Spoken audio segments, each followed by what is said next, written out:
Hello again. Thanks for joining us and welcome to Big Game Bound. I'm Jack Doles. Week 5 of the National Football League begins tonight with the Rams and Seahawks, one of the biggest games in the early season, and they'll play it on a Thursday on short rest. Coming up on this week's show, the big shout out, our NFL Players of the Week. What the Halleck? Ty Halleck comes in and addresses some NFL issues. The big matchups, Rams, Seahawks, Packers, and Cowboys. We've got correspondents from all four teams. John Elway is our big guest, and Bob Harris from the Football Diehards will answer some of your fantasy football questions. Let's start with our big shout outs. These are your NFL Players of the Week from Week 4. Browns running back Nick Chubb is the AFC Offensive Player of the Week. He rushed for 165 yards and 3 touchdowns in the Browns' win over the Baltimore Ravens. Tampa Bay quarterback Jameis Winston is the Offensive Player of the Week in the NFC. He threw for 385 yards and 4 touchdowns in the Bucs' wild shootout win over the Rams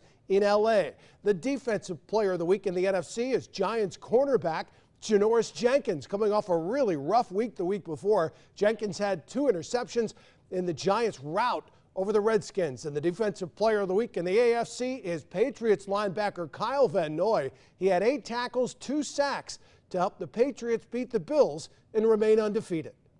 We bring in Ty Halleck for What the Halleck. Ty played for the Lions, the Bears, and the Jacksonville Jaguars during his playing days. And Ty, you weren't around when they played these Thursday games, but you did play with the Lions and you played on Thanksgiving Day. How difficult are these turnarounds? I think they're actually pretty difficult. When you really think in terms of the tempo and the pace of the season, and quite frankly, 16 games worth, to throw in, quite frankly, at the end of the day, for the money side of it, these games, it is a detriment to the players. I mean, you think about it, you get done with a game on Sunday, you really don't have time to really throttle down. I mean, you're right back into it. You have a couple of days of practice that you need. You got to prepare. And yet you really can't do it with much physicalness because you have to save yourself for Thursday, and going back-to-back games like that, it's very difficult. So I think for the players, it's really more about the rhythm of the season and kind of how that gets disrupted. Now, granted, you get a pretty good layoff thereafter, but it's a tough thing for the players to really do. And if you're not accustomed to doing it, or it's a one time a year like it was with the Lions, and is, quite frankly, with those guys in the Cowboys and whatever teams they play, it's very different than on a weekly basis having to shift and really get to understand what you have to do to be as good as acclimated as you can for another game within a 4 or 5 day period. All right, Kirk Cousins getting a lot of criticism lately, not just for his play on the field, and he's off to a tough start, but did a podcast, and on the podcast apologized to receiver Adam Thielen for not getting the ball more often. How does that sit in the locker room? You know, I'm not sure really how it sits. These days with social media pressures and all kinds of other avenues like a podcast, it makes you wonder, he's getting paid pretty good money. He's the quarterback of a football team. What do you need to do a podcast for, especially during the season? I mean, I have all the respect in the world for him. I think he's an awesome guy, and I think he actually is a good player. He's got to be focused on that type of stuff. And what happens then is all the stuff kind of comes out of it. You apologize to one of your receivers, and it just becomes a slippery slope. And I think it's something that does get talked about in that locker room. Last week, we talked a lot about the Lions and the Chiefs. Which team that lost last week impressed you more, the Bills for what they did with the Patriots or the Lions for the way they battled the Chiefs? I really like what the Bills are doing. I mean, they have a very good defense. The quarterback, Allen, gets knocked out of that game, and it's in a 16-10 game against the New England Patriots, who are to me, hands down atop the NFL right now. I like that. I do like what the Lions did, though. I just, you gave Patrick Mahomes two and a half minutes, and that really was the problem. But there is a mindset that seems to be changing there. So if you had to pick one, I certainly go with the Buffalo Bills for whom they played. But certainly Detroit has nothing to be ashamed about for how they participated. All right, Gardner Minshew, 2 straight wins for Jacksonville. Mason Rudolph, really solid effort there for Pittsburgh. Now the Bears have to go to Chase Daniel because Trubisky got hurt.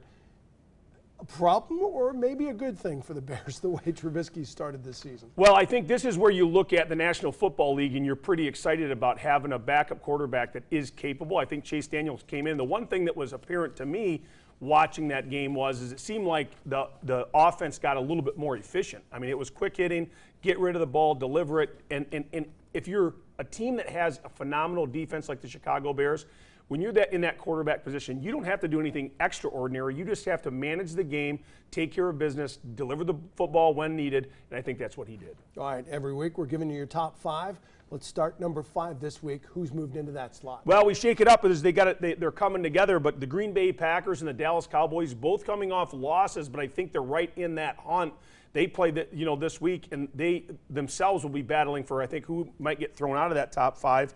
New Orleans, look, they're without their starting quarterback, and they just continue to do the things necessary. A big win against Dallas a week ago. I really like where they're at. Kansas City, I would put Kansas City number 1 if I felt like they were as complete as the New England Patriots, who round out that top 5. But Kansas City certainly is getting there. The resilience of the Patriots, both sides of the football, I think is what continues to keep them where they're at. Well, thanks, Ty. Now we're going to break down 2 of the big matchups in the NFL this week. We'll start with the Rams and Seahawks. First up, Andrew Martin, sports director at KCTV. And Andrew, first, what happened in Tampa? Was it just one of those days, or are there some red flags for the Rams right now? You know, Jack, I think it's a combination of both. I mean, you can't give up 55 points and expect to win football games in the NFL. Jared Goff also passed the ball 68 times, third most passing attempts in NFL history. They made Jameis Winston look like Steve Young. Can't do that. So, yes, definitely some red flags. But even good teams lose games during the course of the season. It's very rare to go undefeated. Ask the Miami Dolphins about that. Yeah, clearly Todd Gurley isn't a big fan of these Thursday night games. Is there any concern about his frame of mind or that of the Rams heading into a key division showdown? You know, it's not just Todd Gurley, Jack. Everybody across the board, every single NFL player that's been asked about this topic hates playing on Thursday nights. You know, the Monday games, Monday Night Football has been going on for several decades, but the Thursday night games is still relatively new. Nobody likes playing on the short week, and especially with a key division matchup like the Rams against the Seahawks. But you asked Sean McVay about Todd Gurley and the lack of touches that he had, only 5 rushes for just 16 yards in that loss to Tampa Bay, and he said, well, we targeted him in the passing game. Yeah, but it's really tough when your best feature, right? I mean, Todd Gurley has led the NFL in rushing each of the last 2 seasons. He needs to get the ball more, and I don't know what they do when it comes to touches and keeping him healthy the rest of the season, but the Rams right now need to figure out their offense, and fast. Yeah, as if playing on a Thursday night isn't tough enough, Andrew, they have to go to Seattle now, one of the best home crowds in football. How important is it for the Rams to come out fast and quiet this crowd?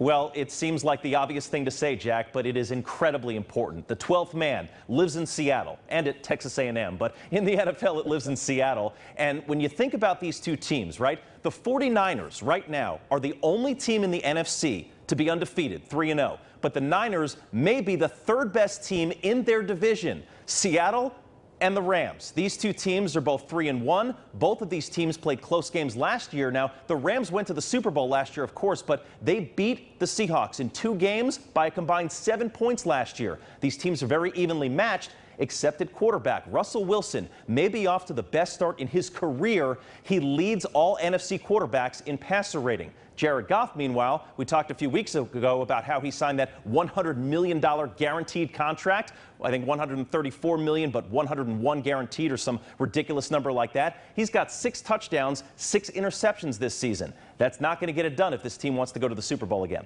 Yeah, how scary is it after they gave up what they gave up to Tampa to now have to face Russell Wilson? What does this team have to do tonight to win this game? Well, limit the big plays. You know, we also talked a couple of weeks ago about Jadeveon Clowney possibly being an X factor. What did he do against the Cardinals? He had a pick 6. He has 3 defensive touchdowns in his career, and if he can get to Goff, you know, you pressure the guy who just threw it 68 times. It turns out that Cooper Kupp is even better than we thought. He is, I believe, leading all NFL receivers right now in yards this season. But Brandon Cooks, who was a great acquisition for this team, you know, a couple of years ago, leading into last season, he hasn't really done much. And Robert Woods was good statistically last Sunday, but only because, again, Goff threw the ball 68 times, completed 45 of his passes, and had 517 yards. But they still lost the game. So I think for the Rams, they need to have a balanced attack and get Gurley more touches. Aaron Levine is the sports director at Q13. He's our Seahawks correspondent. Aaron, Rams at home, national TV. How amped up will the 12th man be for this one? Yeah, it's going to be loud, and these are the situations where the Seahawks thrive. 17-2 all-time in primetime home games under head coach Pete Carroll. A perfect 4-0 on Thursday nights at CenturyLink Field. There's just something that brings out the best in this team when they have the big-time matchups under the lights. And given that this is an NFC West division that's going to be a dogfight this year with the Niners at 3-0 and the Rams at 3-1 and the Seahawks at 3-1, plus the Rams have beaten Seattle 3 straight times, you know they're going to be at their best or as good as they can be given the circumstances with the short turnaround time on Thursday Night Football. And how important will it be for Seattle to just come out swinging and keep that crowd amped up? Oh, there's no doubt about it. Russell Wilson, meanwhile, has had an incredible season so far. The numbers support it. Pete Carroll said he's having his best year so far. He has more passing yards and touchdowns than he ever has through the first 4 games. No interceptions. He's taking care of the football. Wilson's completing close to 73% of his passes, has a quarterback rating of close to 120.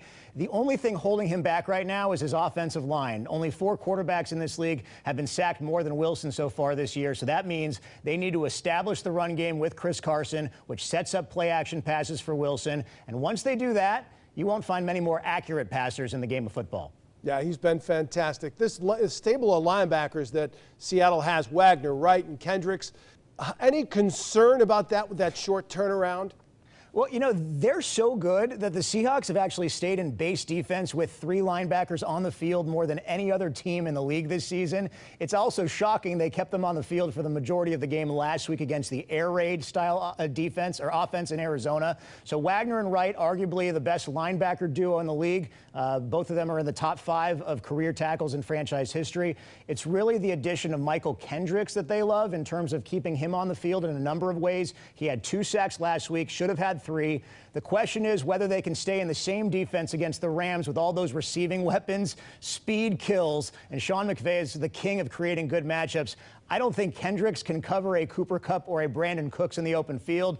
To answer your question, recovery has been the name of the game the last 3 days as they prepare for the game against the Rams. All right, Aaron, you wrote a great commentary after the Jadeveon Clowney trade. Why are you such a fan of that move, and how much has it sparked this team? It sparked it last week when Clowney had a pick 6. I mean, I'm going to put it this way. I'm expecting a lot more out of Jadeveon Clowney than what we've seen so far. In fact, he can do more in a 4-3 offense here in Seattle than he did in a 3-4 offense in Houston because he had to play more in space. Here, he's just rushing the passer 100% of the time. The key here is the health of Ziggy Ansah. Once Ansah is 100% healthy, then you have Jadeveon Clowney on one end and Ziggy Ansah rushing from the other end. That is a very dangerous pair. And yes, I was a huge fan of the trade because the Seahawks are essentially not having to give up much. They're only having to pay Clowney $5 million this season because Houston's picking up the rest of the tab. And if you include the fact that the Seahawks only had to give up a 3rd-round draft pick along with a couple of players that was questionable to make the final 53-man roster, it's a win-win situation for Seattle. It's the big game in the NFC, Sunday, 4:25 on Fox. It's the Cowboys and the Green Bay Packers in Jerry's World. And joining us now to help break down this game is Tobin McDuff, our Cowboys correspondent. Tobin, both these teams are coming off their first loss of the season. What happened to the Cowboys in New Orleans? Yeah, that's a good question. The Cowboys did not win the battle on the line, either on the offensive line or on the defensive line. They needed to put pressure on Teddy Bridgewater in that game against the Saints, and they just didn't get the job done to make him uncomfortable, and he was able to manage a victory for the Saints on their home field. So I think that's going to be a priority moving forward, is developing that pass rush, moving it forward, and then the offensive line, well, they're going to have to figure out a way to get better without one of the key cogs on that offensive line in Tyron Smith. All right, so Green Bay's defensive line has been kind of a mess, giving up the most rushing yardage in the last 3 weeks in the league. Zeke coming off a subpar game. They're going to feed him the ball. Yeah, you nailed it right there. I think that's going to be the thing that they do this week, is that they are going to feed Zeke. You know, do this. Yeah, Zeke's going to get his touches this week, and he's due for an explosive game. But you know, the thing is that the Cowboys have been able to do so well early in the season with those 3 early victories, but they did it against subpar defenses. So as the season progresses, they're going to face better defenses, and Zeke's going to have to contribute if they're going to continue their winning ways. Let's talk about that Cowboy pass rush. Hasn't exactly struck fear into the hearts of QBs, and now you've got Aaron Rodgers coming to town. How important will it be for the Cowboys to fix that by Sunday? Well, I mean, you kind of nailed it there. We talked about that just a minute ago. I mean, they have to have a pass rush, and Robert Quinn is going to be instrumental in that pass rush, and he has played decent so far this season after he came back from his suspension. The tough part about Aaron Rodgers, though, of course, is that Aaron Rodgers is so good at making plays once he is forced out of the pocket. So it's going to take more than just one pass rusher. It's going to take the linebackers to get some pressure in there as well as that second line of defense, and they're going to have to make contact with Aaron Rodgers and let him know that the Cowboys defense is going to be on him all game long if they're going to have any success. For the Packers' perspective, we take you to Green Bay. Brook Griffin joins us. Brook, the Packers' defense has had a lot of trouble stopping the run the past 3 weeks. Now they've got to face Ezekiel Elliott. Are we at threat yellow, or has it reached orange? Well, there's definitely cause for concern. The Eagles gashed them last Thursday night to the tune of 176 yards on the ground. The Broncos, well, they rolled up almost 150 against them, and the Vikings nearly 200. The run fits have not been good, and Mike Pettine's defense definitely needs to man their gaps a little bit better if they want to slow down the Cowboys and their third-ranked offense, because if Zeke gets loose early and often, it could be a very long plane ride back to Green Bay. As a guy who's covered the Packers for years, how strange is it to see Randall Cobb wearing a star on his helmet, and how motivated do you think he'll be on Sunday? Oh, expect Cobb to play with a chip on his shoulder. It wasn't a matter of talent. It was durability with Cobb the past few years. He missed 7 games last season and 11 over the past 3. And whether it was against the Bears in the opener last September to walk-off win it, as you would say, in the fourth quarter, or the playoff game in 2013, Cobb always had a knack for being Rodgers' go-to guy in the clutch. Side note to that, the leader of the pack will have to likely go without his main man this week, Davante Adams, who had a tough turf toe injury. And Burke, this game is in Jerry's world. This can be a tough place for opposing players, but not Aaron Rodgers. He's had some success there. Yeah, all the way back to the Lombardi era and the Ice Bowl. This is one of the greatest non-divisional rivalries in the NFL. Now, the Cowboys, as we know, owned the Packers during the 90s, but the tide has turned as of late. Rodgers has led Green Bay to 8 wins in the last 9 games. And look, he's basically broke their hearts down there in Big D with fourth-quarter comebacks in the playoffs in 2016, if you'll remember, and, of course, last year. Now, keep in mind the Packers won Super Bowl 45 in Jerry's world, but that was against the Steelers. Rodgers, the first time fans really saw a glimpse of what kind of talent he had was in Brett Favre's last season in 2007. Favre left the game late in the first half with an injury when the Cowboys were up 27-10. Rodgers led them back to make it a 3-point ball game before ultimately losing. So he definitely likes playing down there in Big D. Time for our big guest on Big Game Bound, and he is one of the biggest names in the NFL, Hall of Famer John Elway, currently president and general manager of the Denver Broncos. John, you led 2 teams to a Super Bowl championship as a player, one as a team builder. Is one more satisfying than the other? You know, not necessarily. I think obviously as a player you have a lot more to do with it, you know, game day and during the season. And so, you know, as a player and a quarterback, you have most of the control inside the lines and really none of it outside, whereas as a GM, you really don't have a lot of control inside the lines, but most of it outside the lines. So it's totally different. But I think as a player, it's obviously very much an accomplishment to be able to win a world championship. I think as a GM, it's very satisfying to be able to use what you learned while you played the game of football and put it all together with the right people and be able to win a championship. So very satisfying as a GM. They're both great. I will tell you this, though. Well, the rings are great, aren't they? You led as a QB, you led as a team president. What's the secret to your success of being a successful leader? Well, you know, it's always hard to say. I think that, you know, hard work always is a big part of it, and also mental toughness and you know, keeping your eye on the target of exactly what you want to do. And I think I'm being fortunate to work for the Denver Broncos and the fact that, you know, our ownership is about winning world championships. And so that's what our focus is, and try to make the best decisions with the mind that, you know, every decision's made on what's best for the Denver Broncos. I know teams like to break seasons down into quarters, and the first quarter for the Broncos hasn't been as good as you'd hoped. What can you do right now to right the ship? Well, obviously, it's a disappointing start for us, but I think that we're still encouraged with what we have. I think our players are playing very hard. We just have to play better, and I think that we've made some crucial mistakes that have cost us some football games. And so the thing about football is you're not going to dig your way out in one game, one play, one practice. We have to continue to concentrate on each one and do it slowly. We've dug ourselves a little bit of a hole, and you don't get out of it. You got to get out as fast as you got in. And so it's going to take us some time, which is going to take some concentration to play the best football we can and really take it one practice at a time, one play at a time, and one game at a time.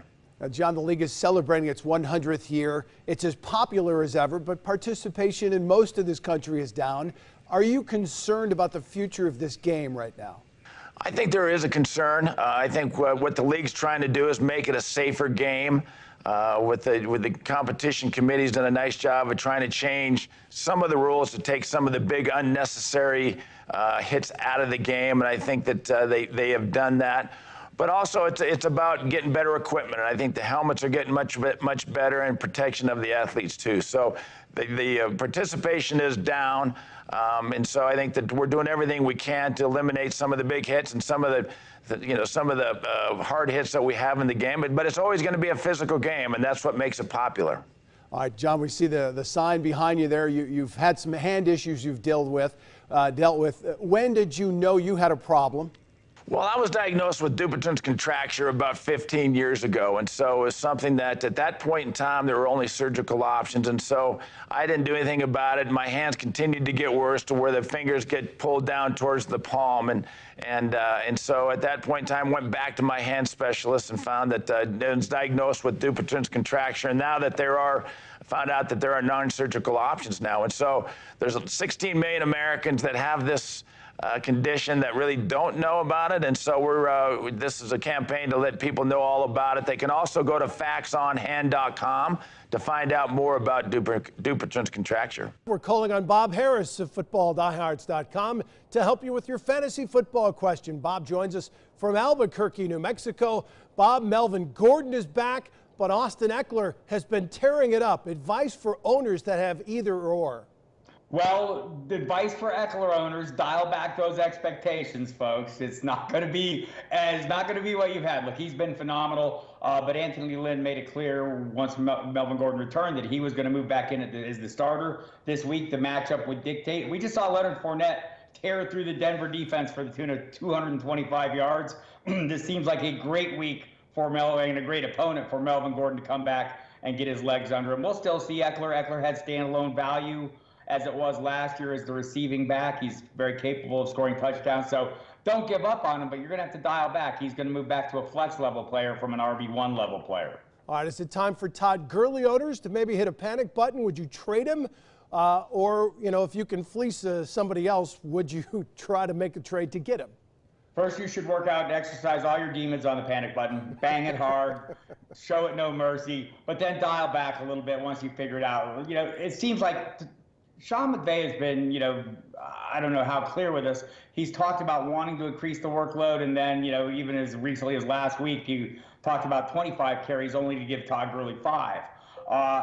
Fortunately, he scored 2 touchdowns on those 5 carries, so that helps us all out a lot, but we can't count on that every week. And I think the problem is, expecting that kind of production going forward is a little bit of a reach. So if you're going to trade him, coming off a 2-touchdown game seems like the play, right? So move him, sell him high if you can to a less savvy owner who doesn't maybe realize what number of touches those 2 touchdowns came on and how improbable it is he can continue to sustain that kind of production given his current workload. All right, Bob, do you play hunches? And if so, who's an obscure player on a roster of one of your teams that you're most excited to insert into your lineup this week?